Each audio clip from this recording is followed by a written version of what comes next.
ഭാര്യ മരിച്ചു, 3 കഴിഞ്ഞു, 7 കഴിഞ്ഞു, 11 കഴിഞ്ഞു. അപ്പൊ ഒരാള് വന്നിട്ട് പറയാ, എടാ ഒരു നല്ല പെണ്ണുണ്ട്, ആലോചിക്കട്ടെ. 11 കഴിഞ്ഞതേ ഉള്ളൂ. അപ്പോഴാ വന്ന് ചോദിക്കുന്നത്, ഒരു നല്ല പെണ്ണുണ്ട്, ആലോചിക്കട്ടെ.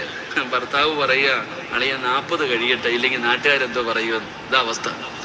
ഇന്നത്തെ ഭാര്യയും ഭർത്താവും തമ്മിലുള്ള ബന്ധം പറഞ്ഞാൽ ചിലത് പിന്നെ 40 ആകുന്നതിന് മുമ്പേ കെട്ടുന്നവരുണ്ട്. അള്ളാഹു കാത്തിരക്ഷിക്കുമാറാകട്ടെ.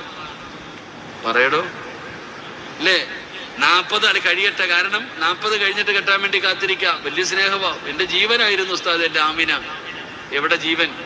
എന്ത് ജീവൻ? എന്താ പെണ്ണുങ്ങൾ ചിന്തിച്ചു നോക്കിയേ. ഭർത്താവ് മരിച്ച പെണ്ണുങ്ങൾ ഇതേ ഇരിക്കണമെന്നാ. ആരായിരിക്കണേ? ഏതെങ്കിലും ഉമ്മാമ്മമാര്. എടാ ഭർത്താവ് മരിച്ച 4 മാസവും 10 ദിവസം ഇതേ ഇരിക്കണമെന്നാ. ഏത് പെണ്ണായിരിക്ക? 40 വരെ എങ്ങനെയും തട്ടിയും മുട്ടിയിരിക്കുക, എന്നിട്ട് പതുക്കെ ഇറങ്ങി തുടങ്ങും. ഇതയോ? സുബ്ഹാനല്ലാഹ്. അള്ളാഹു നമ്മളെ കാത്തിരക്ഷിക്കുമാറാകട്ടെ.